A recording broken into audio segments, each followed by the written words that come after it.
नमस्कार साथियों, लोकबात की खास पेशकश कहानियों के काफिला में आपका स्वागत है। आज मैं आपके समक्ष प्रेमचंद की एक प्रसिद्ध कहानी बड़े घर की बेटी सुनाने जा रहा हूँ। प्रेमचंद की कहानियाँ उनके जीवन काल में जितनी लोकप्रिय नहीं थी उतनी आज है। इसका कारण यह है कि इन कहानियों का जीवन की सच्चाई, वास्तविकताओं और व्यवहारिकता पर आधारित होना।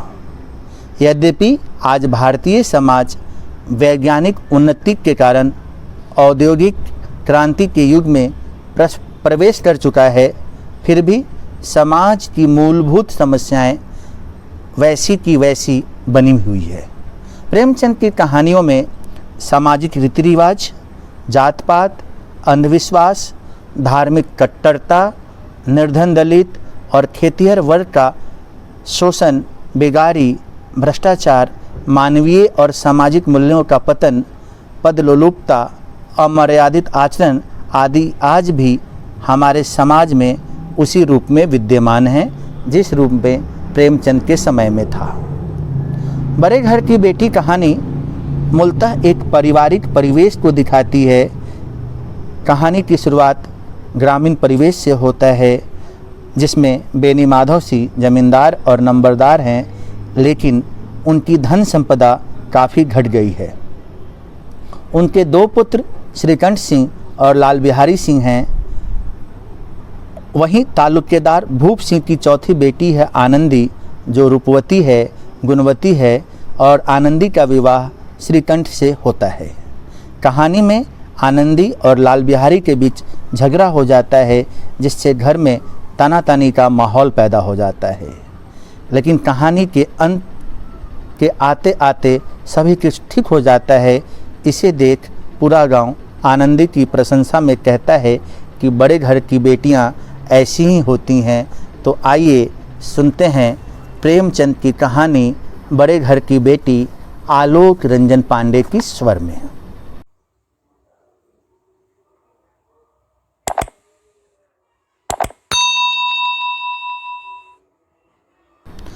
बेनी माधव सिंह गौरीपुर गांव के जमींदार और नंबरदार थे। उनके पितामह किसी समय बड़े धन धान्य संपन्न थे। गांव का पक्का तालाब और मंदिर, जिनकी अब मरम्मत भी मुश्किल थी, उन्हीं के कीर्ति स्तंभ थे। कहते हैं जिस दरवाजे पर हाथी झूमता था, अब उसकी जगह एक बूढ़ी भैंस थी जिसके शरीर में अस्थि पंजर के सिवा और कुछ शेष न रहा था, पर दूध शायद बहुत देती थी, क्योंकि एक न एक आदमी हांडी लिए उसके सिर पर सवार ही रहता था। बेनी माधव सिंह अपनी आधी से अधिक संपत्ति वकीलों को भेंट कर चुके थे। उनकी वर्तमान आय 1000 रुपये वार्षिक से अधिक न थी। ठाकुर साहब के दो बेटे थे। बड़े का नाम श्रीकंठ सिंह था। उसने बहुत दिनों के परिश्रम और उद्योग के बाद बीए की डिग्री प्राप्त की थी और अब एक दफ्तर में नौकर था। छोटा लड़का लाल बिहारी सिंह दोहरे बदन का सजीला जवान था। भरा हुआ मुखरा, चौड़ी छाती, भैंस का 2 सिर ताज़ा दूध वह उठकर सवेरे पी लेता था। श्रीकंठ सिंह की दशा बिल्कुल विपरीत थी। इन नेत्रप्रिय गुणों को उन्होंने बीए इन्हीं 2 अक्षरों पर न्यौछावर कर दिया था। इन 2 अक्षरों ने उनके शरीर को निर्बल और चेहरे को कांतिहीन बना दिया था। इसी से वैदिक ग्रंथों पर उनका विशेष प्रेम था। आयुर्वेदिक औषधियों पर उनका अधिक विश्वास था। शाम सवेरे से उनके कमरे से प्रायः खड़ल की ध्वनि सुनाई दिया करती थी। लाहौर और कलकत्ते के वैद्यों से बड़ी लिखा पढ़ी रहती थी।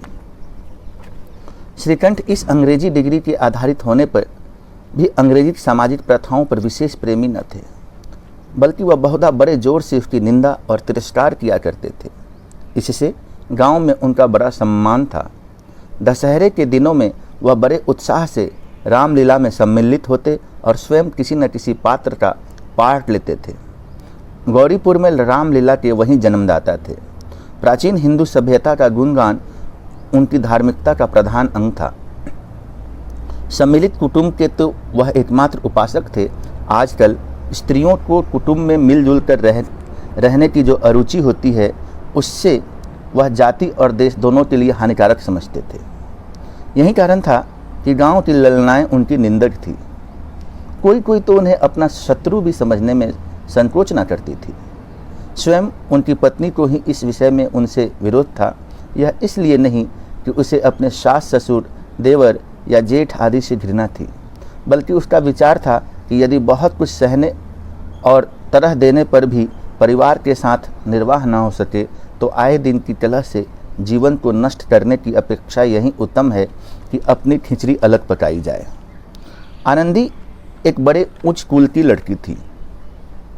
उसके बाप एक छोटी सी रियासत के ताल्लुकीदार थे।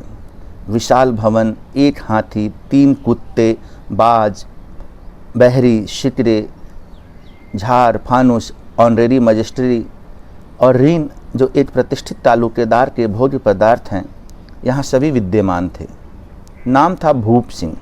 बड़े उदार चित्त और प्रतिभाशाली पुरुष थे, पर दुर्भाग्य से लड़का एक भी न था।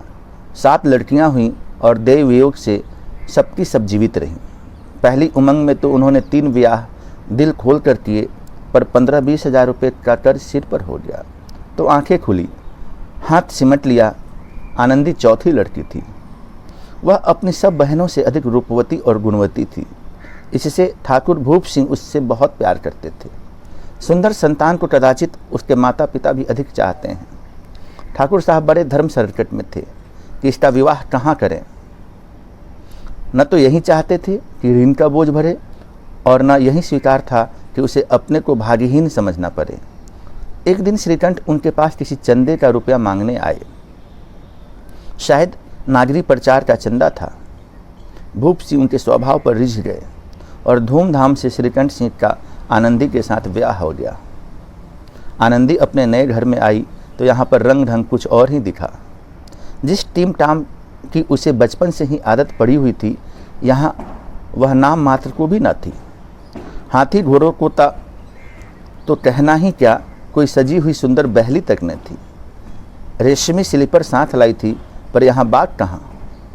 मकान में खिड़कियाँ तक न थी, न जमीन पर फर्श, न दीवार पर तस्वीरें। यह सीधा साधा देहाती गृहस्थ का मकान था, किंतु आनंदी ने थोड़े ही दिनों में अपने को इस नई अवस्था के ऐसा अनुकूल बना लिया मानो उसने विलास के लिए सामान कभी देखे ही न थे। एक दिन दोपहर के समय लाल बिहारी सिंह 2 चिड़िया लिए हुए आया और भावत से बोला, जल्दी से पका दो, मुझे भूख लगी है। आनंदी भोजन बनाकर उसकी राह देख रही थी। अब वह नया व्यंजन बनाने बैठी। हांडी में देखा तो घी पाव भर से अधिक ना था। बड़े घर की बेटी किफ़ायत क्या जाने। उसने सब घी मांस में डाल दिया। लाल बिहारी खाने बैठा तो दाल में घी न था। बोला, दाल में घी क्यों नहीं छोड़ा? आनंदी ने कहा, घी सब मांस में पड़ गया। लाल बिहारी जोर से बोला, अभी परसों ही तो घी आया है, इतना जल्दी उठ गया? आनंदी ने उत्तर दिया, आज तो कुल पाव भर ही रहा होगा, वह सब मैंने मांस में डाल दिया। जिस तरह सूखी लकड़ी जल्दी से जल उठती है, उसी तरह क्षुधा से बावला मनुष्य जरा जरा सी बात पर तिनक जाता है। लाल बिहारी को भावच की यह ढिठाई बहुत बुरी मालूम हुई। तिनक कर बोला, मैके में तो चाहे घी की नदी बहती हो। स्त्री गालियां सह सकती है, मार भी सह लेती है, पर मैके की निंदा उससे सही नहीं जाती। आनंदी मुंह फेर कर बोली, हाथी मरा भी तो 9 लाख का, वहाँ इतना घी नित्य नाई का हार खा जाते हैं। लाल बिहारी जल गया, थाली उठाकर पलट दी और बोला, जी चाहता है जीभ पकड़ कर खींच लूं। आनंदी को भी क्रोध आ गया, मुंह लाल हो गया। बोली, वह होते तो आज इसका मजा ही चखाते। जब अपढ़ उज्जर ठाकुर से न रहा गया, उसकी स्त्री एक साधारण जमींदार की बेटी थी। जब जी चाहता उस पर हाथ साफ कर लिया करता था। खड़ाऊं उठाकर आनंदी की ओर जोर से फेंकी और बोला, जिसके गुमान पर भूली हुई हो उसे भी देखूंगा और तुम्हें भी। आनंदी ने हाथ से खड़ाऊं रोकी, सिर बच गया, पर उंगली में बड़ी चोट आई। क्रोध के मारे हवा से हिलते पत्ते की भांति कांपती हुई अपने कमरे में आकर खड़ी हो गई। स्त्री का बल और साहस, मान और मर्यादा पति तक है। उसे अपने पति के ही बल पर पुरुषत्व का घमंड होता है। आनंदी खून का घूंट पीकर रह गई। श्रीकंठ सिंह शनिवार को घर आया करते थे। बृहस्पति को यह घटना हुई थी। 2 दिन तक आनंदी कोप भवन में रही। न कुछ खाया न कुछ पिया, उनकी बाट देखती रही। अंत में शनिवार को वह नियमानुकूल संध्या समय घर आए और बाहर बैठकर कुछ इधर उधर की बातें, कुछ देश काल संबंधी समाचार तथा कुछ नए मुकदमों आदि की चर्चा करने लगे। यह वार्तालाप 10 बजे रात तक होता रहा। गांव के भद्र पुरुषों को इन बातों में ऐसा आनंद मिलता था कि खाने पीने की भी सुधि न रहती थी। श्रीकंठ को पिंड छुड़ाना मुश्किल हो जाता था। ये 2-3 घंटे आनंदी ने बड़े कष्ट से काटे। किसी तरह भोजन का समय आया, पंचायत उठी, एकांत हुआ तो लाल बिहारी ने कहा, भैया आप जरा भाभी को समझा दीजिएगा कि मुंह संभाल कर बातचीत किया करें, नहीं तो एक दिन अनर्थ हो जाएगा। बेनी माधव सिंह ने बेटे की ओर साक्षी दी। हाँ, बहू बेटियों का यह स्वभाव अच्छा नहीं कि मर्दों को मुँह लगे। लाल बिहारी बोला, वह बड़े घर की बेटी हैं तो हम भी कोई कुर्मी का हार नहीं है। श्रीकंठ ने चिंतित स्वर में पूछा, आखिर बात क्या हुई है? लाल बिहारी ने कहा, कुछ भी नहीं, यूं ही आप उलझ पड़ी। मैके के सामने हम लोगों को कुछ समझती ही नहीं है। श्रीकंठ खा पीकर आनंदी के पास गए। वह भरी बैठी थी। यह हजरत भी कुछ तीखे थे। आनंदी ने पूछा, चित्त तो प्रसन्न है? श्रीकंठ बोले, बहुत प्रसन्न है, पर तुमने आजकल घर में यह क्या उपद्रव मचा रखा है? आनंदी की त्योरियों पर बल पड़ गए। झुंझलाहट के मारे बदन में ज्वाला सी दहक उठी। बोली, जिसने तुमसे यह आग लगाई है उसे पाऊं तो उसका मुंह झुलस दूं। श्रीकंठ ने बोला, इतनी गर्म क्यों होती हो? बात तो कहो। आनंदी, क्या कहूं? यह मेरे भाग्य का फेर है, नहीं तो गंवार छोकरा जिसको चपरासीगिरी करने का भी शौर नहीं, मुझे खड़ाऊं से मारकर यूं ना करता। श्रीकंठ ने कहा, सब हाल साफ साफ कहो तो मालूम हो, मुझे तो कुछ पता ही नहीं। आनंदी बोली, परसों तुम्हारे भाई ने मुझसे मांस पकाने को कहा। घी हांडी में पाव भर से अधिक ना था। वह सब मैंने मांस में डाल दिया। जब खाने बैठा तो कहने लगा, दाल में घी क्यों नहीं है? बस इसी पर मेरे मैके को बुरा भला कहने लगा। मुझसे ना रहा गया। मैंने कहा कि वहाँ इतनी घी तो नाई का हार खा जाते हैं और किसी को जान भी नहीं पड़ता। बस इतनी सी बात पर इस अन्यायी ने मुझ पर खड़ाऊं फेंक मारी। यदि हाथ से न रोक लेती तो मेरा सिर फट जाता। उसी से पूछो मैंने जो कुछ कहा है वह सच है या झूठ। श्रीकंठ की आंखें लाल हो गई। बोला, यहां तक हो गया इस छोकरे का यह साहस? आनंदी स्त्रियों के स्वभावानुसार रोने लगी, क्योंकि आंसू उनके पलकों पर रहते हैं। श्रीकंठ बड़े धैर्यवान और शांत पुरुष थे। कदाचित ही कभी क्रोध आता था। स्त्रियों के आंसू पुरुष की क्रोधाग्नि भड़काने में तेल का काम करते हैं। रात भर करवटें बदलते रहे। उद्विग्नता के कारण पलक तक नहीं झपकी। प्रातःकाल अपने बाप के पास जाकर बोले, दादा अब इस घर में मेरा निवाह ना होगा। इस तरह की विद्रोहपूर्ण बातें कहने पर श्रीकंठ ने कितनी ही बार अपने कई मित्रों को आड़े हाथों लिया था, परंतु दुर्भाग्यवश आज उन्हें वह स्वयं ही बातें अपने मुंह से कहनी पड़ी।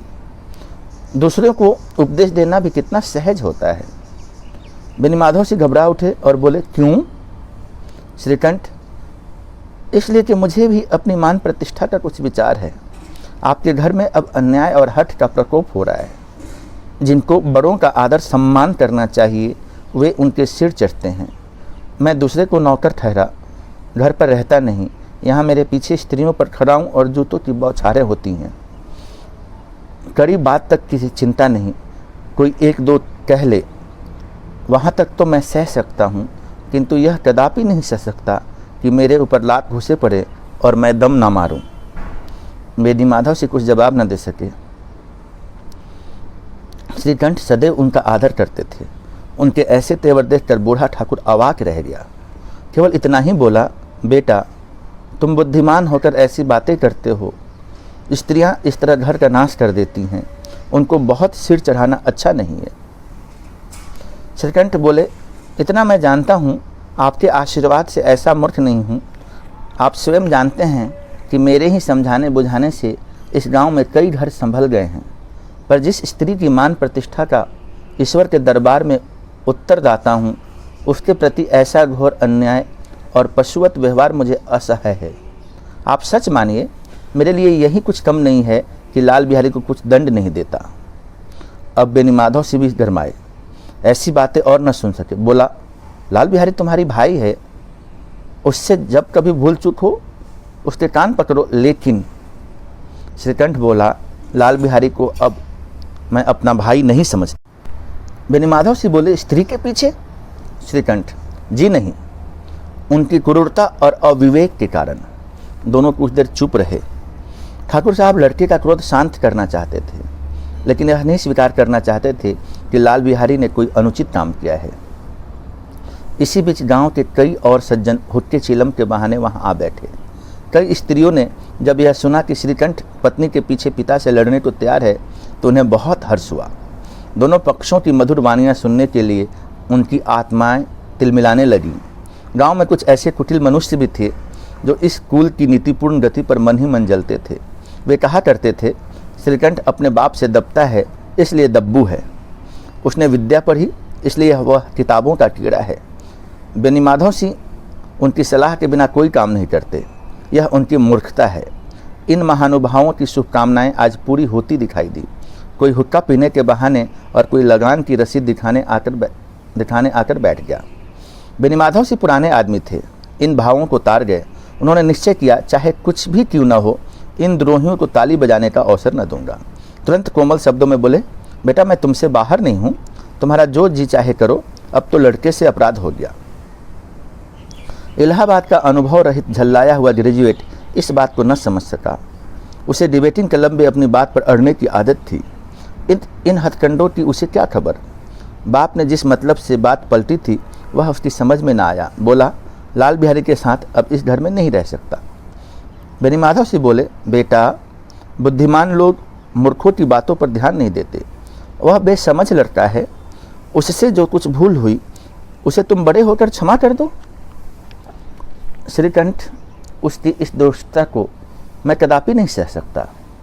या तो वही घर में रहेगा या मैं ही। आपको यदि वह अधिक प्यारा है तो मुझे विदा कीजिए, मैं अपना भार आप संभाल लूँगा। यदि मुझे रखना चाहते हैं तो उससे कहिए जहाँ चाहे चला जाए, बस यह मेरा अंतिम निश्चय है। लाल बिहारी सिंह दरवाजे की चौखट पर चुपचाप खड़ा बड़े भाई की बात सुन। वह उनका आदर बहुत करता था। उसे कभी इतना साहस न हुआ था कि श्रीकंठ के सामने चारपाई पर बैठ जाए, हुक्का पी ले या पान खा ले। बाप का भी वह इतना मान न करता था। श्रीकंठ का भी उस पर हार्दिक स्नेह था। अपने होश में उन्होंने कभी उसे घूरता तक न था। जब वह इलाहाबाद से आते तो उसके लिए कुछ न कुछ वस्तु अवश्य लाते थे। मुगदर की जोड़ी उन्होंने ही बनवा दी थी। पिछले साल जब उसने अपने से डेढ़े जवान को नागपंचमी के दिन दंगल में पछाड़ दिया तो उन्होंने पुलकित होकर अखाड़े में ही जाकर उसे गले से लगा लिया था। 5 रुपए के पैसे लुटाए थे। ऐसे भाई के मुंह से आज ऐसी हृदय विदारक बात सुनकर लाल बिहारी को बड़ी गलानी हुई। वह फूट फूट कर रोने लगा। इसमें संदेह नहीं कि उसे अपने किए पर पछतावा हो रहा था। भाई के आने से एक दिन पहले उसकी छाती धड़कती थी कि देखूं भैया क्या कहते हैं, मैं उनके सम्मुख कैसे जाऊंगा, उनसे कैसे बोलूंगा, मेरी आंखें उनके सामने कैसे उठेंगी। उसने समझा था कि भैया मुझे बुलाकर समझा देंगे। इसी आशा के विपरीत आज उसने उन्हें निर्दयता की मूर्ति बनते हुए देखा। वह मूर्ख था, परंतु उसका मन कहता था कि भैया मेरे साथ अन्याय कर रहे हैं। यदि श्रीकंठ उसे अकेले में बुलाकर 2-4 बातें कह देते, इतना ही नहीं 2-4 तमाचे भी लगा देते तो कदाचित उसे इतना दुख ना होता। पर भाई का यह कहना कि अब मैं उसकी सूरत नहीं देखना चाहता, लाल बिहारी से सहा न गया। वह रोता हुआ घर आया। कोठरी में जाकर कपड़े पहने, आंखें पोंछी, जिसमें कोई यह न समझ सके कि वह रोता था। तब आनंदी के द्वार पर आकर बोला, भाभी, भैया ने निश्चय किया है कि वह मेरे साथ घर में न रहेंगे। अब वह मेरा मुंह नहीं देखना चाहते, इसलिए अब मैं जाता हूँ। उन्हें फिर मुंह न दिखाऊंगा। मुझसे जो अपराध हुआ उसे क्षमा करना। यह कहते कहते लाल बिहारी का गला भर आया। जिस समय लाल बिहारी सिर झुकाए आनंदी के द्वार पर खड़ा था, उसी समय श्रीकंठ से भी आंखें लाल किए बाहर से आए।